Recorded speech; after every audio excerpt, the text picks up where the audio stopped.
Hey everyone!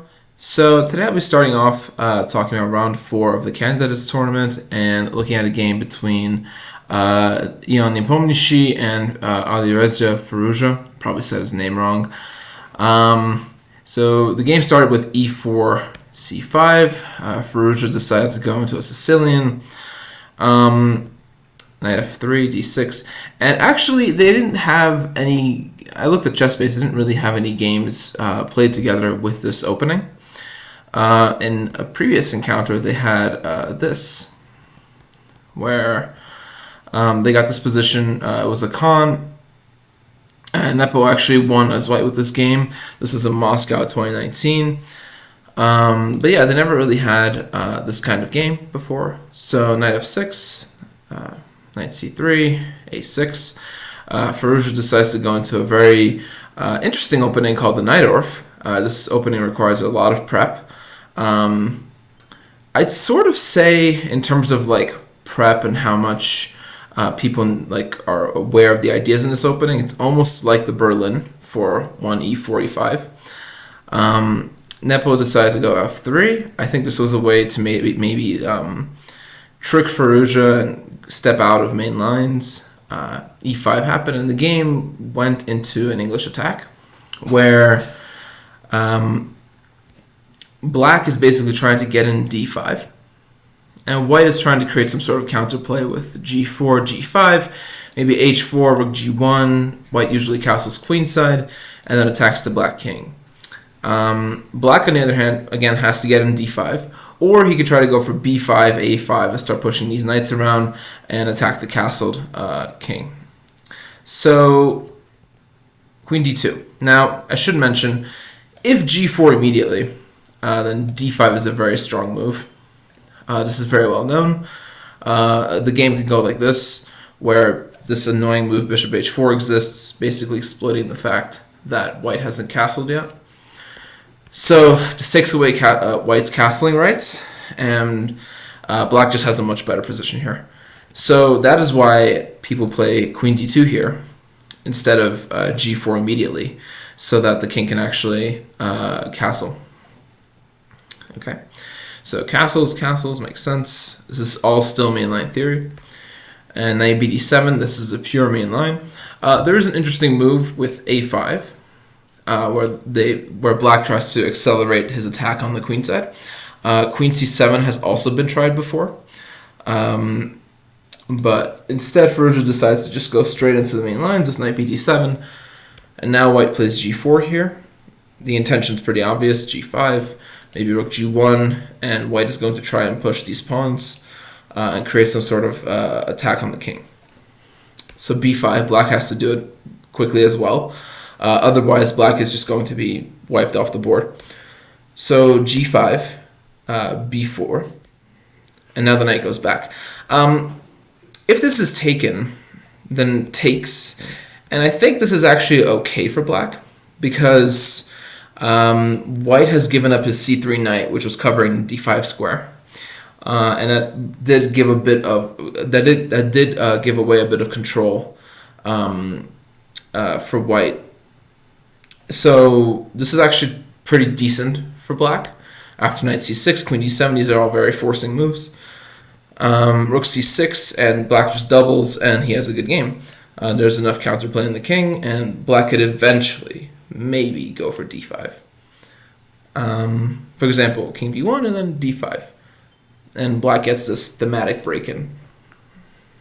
So instead of that, Nepo just went back. He's trying to keep more pieces on the board. This knight will probably spin around to g3. Honestly, I don't know where else it would go.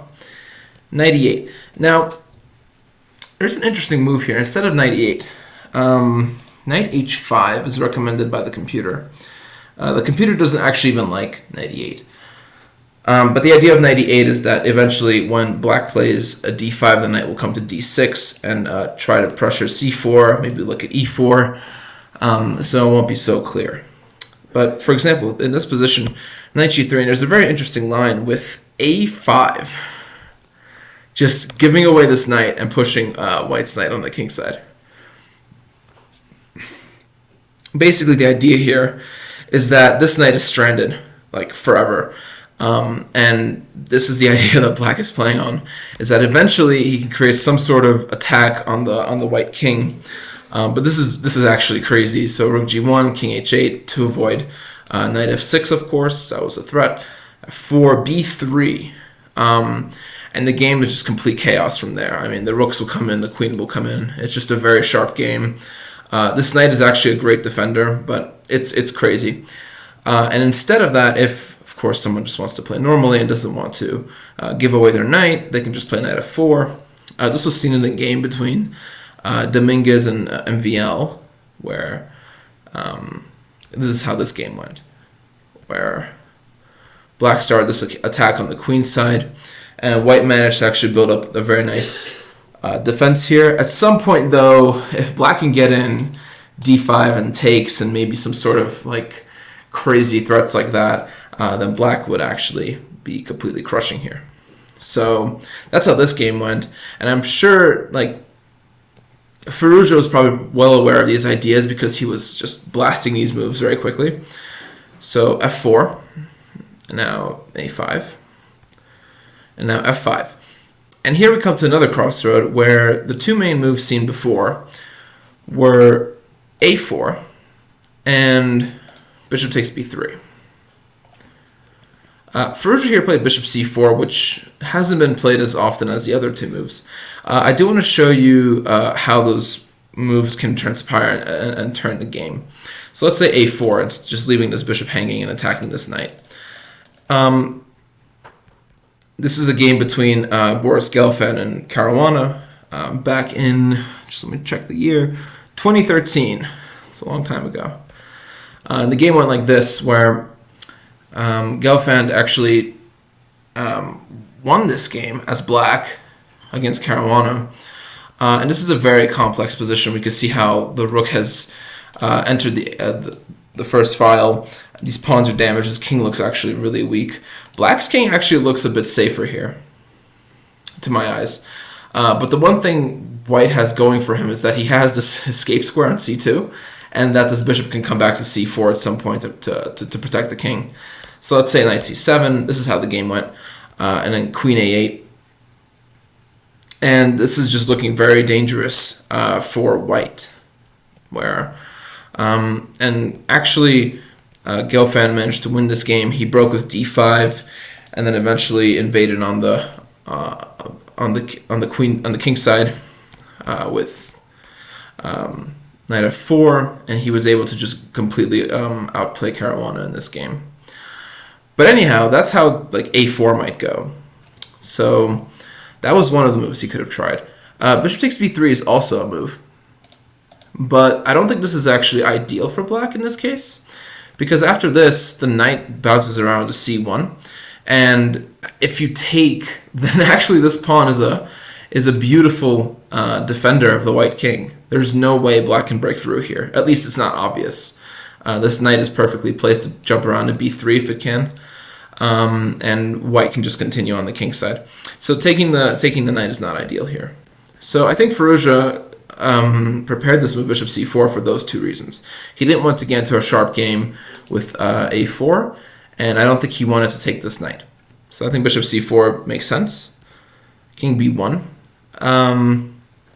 It's a very useful move. Basically, the knight is also given a free square here. So in this case, the knight couldn't go to c1. It could only go to a1, and in the case that it gets pushed, it really doesn't want to go to a1, because then black's setup would actually make sense. So king b1. This was kicked, and now the knight comes to c1. And actually, this knight is pretty well placed. This knight's a good defender. It defends a2. It looks at d3.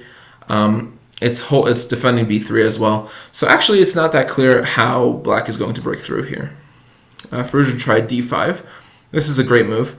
And Nepo reacted with another great move, f6. White really should not take this, because this will give black what he wants. I mean, you can just play knight d6 here. You can even try f6 here if you'd like. This just basically, it's good for black, because you basically tear apart the support of f5, and the knight actually activates from e8, and the bishop looks great. And if this, and you know, these pawns are still here, so it's not very clear And I think that this is why Nepo didn't take it. Instead, he just pushed f6 and gave up a pawn. But in return, he got to open the g file, which is a pretty good exchange. Now knight g3. And here, I think Firouzja made not a mistake, but maybe a move that he should have reconsidered here. He took the bishop here.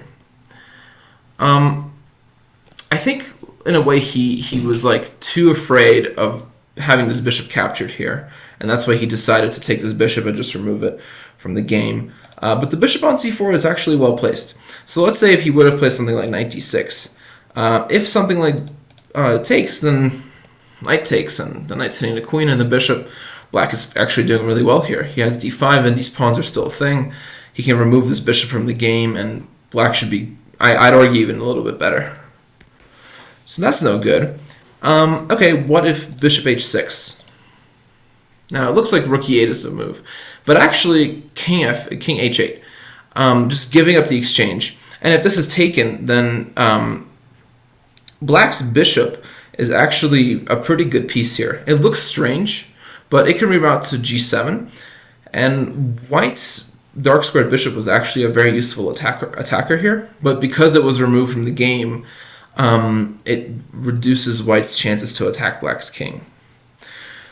So, for example, after b3, you can play this crazy move, knight e4, and this new discovered attack, and you can see how these black pieces are just swarming the white king. This king is very cramped, and it's not obvious how white is going to continue on the black king if his own king is under attack.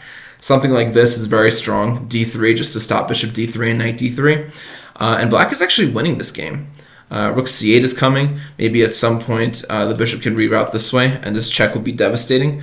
It's just a completely lost game for white.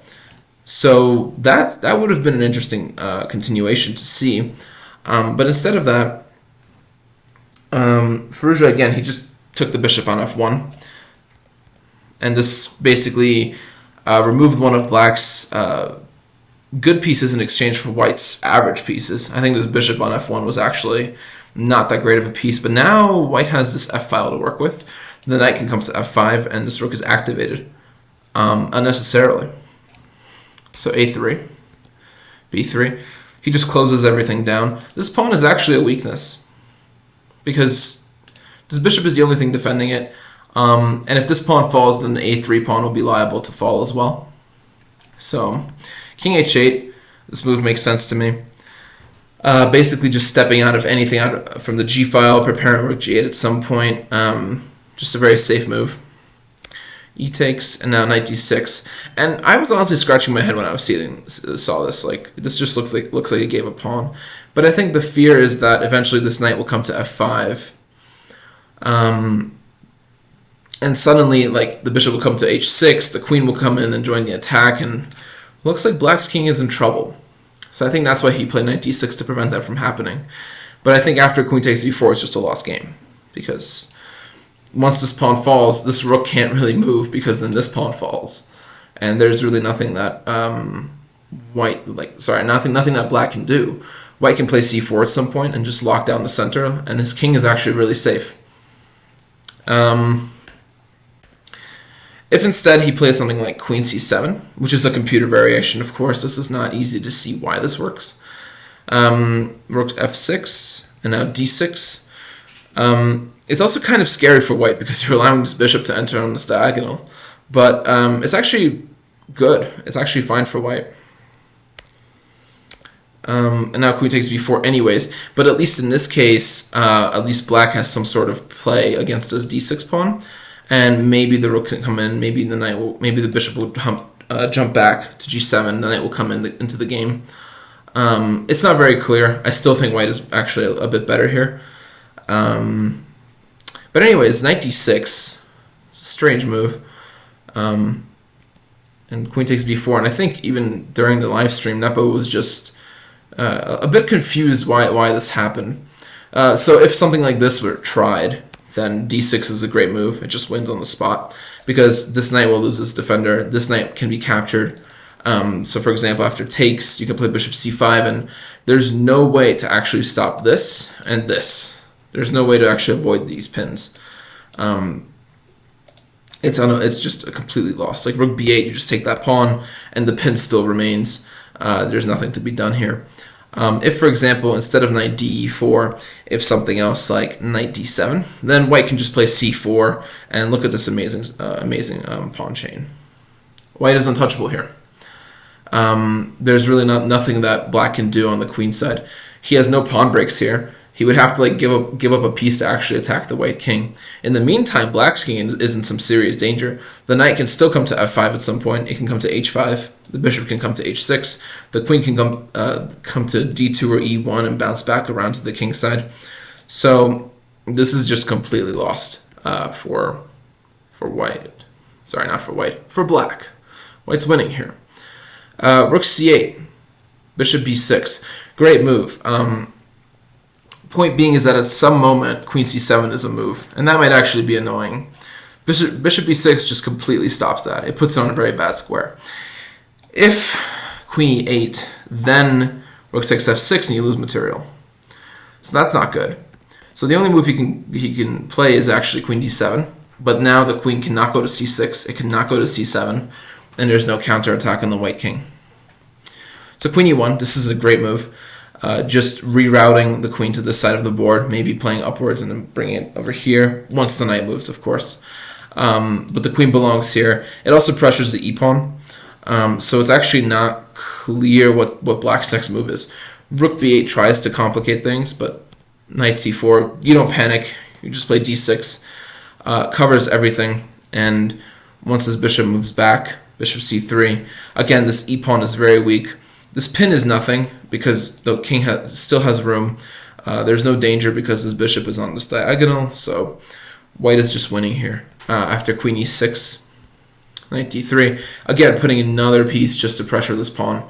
If this is ever pushed, I mean, this might be taken, this might be taken. This pin is extremely annoying. This bishop is like a monster, just waiting, just eyeing up this king in the corner here.